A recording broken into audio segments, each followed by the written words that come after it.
শ্রীমদ্ভাগবতম প্রথম স্কন্দ নবম অধ্যায় শ্লোক 12।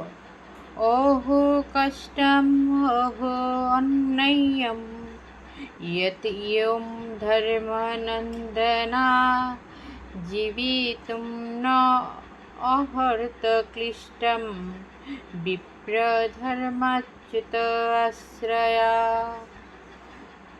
অনুবাদ: ভীষ্মদেব বললেন, হায়, সাক্ষাৎ ধর্মের পুত্র হওয়ার ফলে তোমার কি ভীষণ দুঃখ কষ্ট এবং কি ভীষণ অন্যায় আচরণ উপভোগ করছো।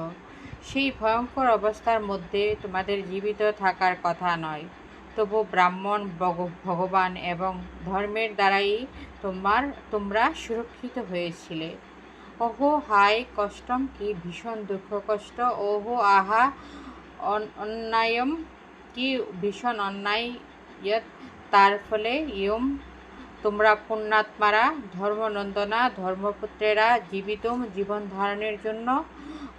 অহর্ত, যোগ্য। ক্লিষ্টম, দুঃখে জর্জরিত। বিপ্র, ব্রাহ্মণগণ। ধর্ম, পুণ্য। অচ্যুত, ভগবান। আশ্রয়া, রক্ষিত হয়ে।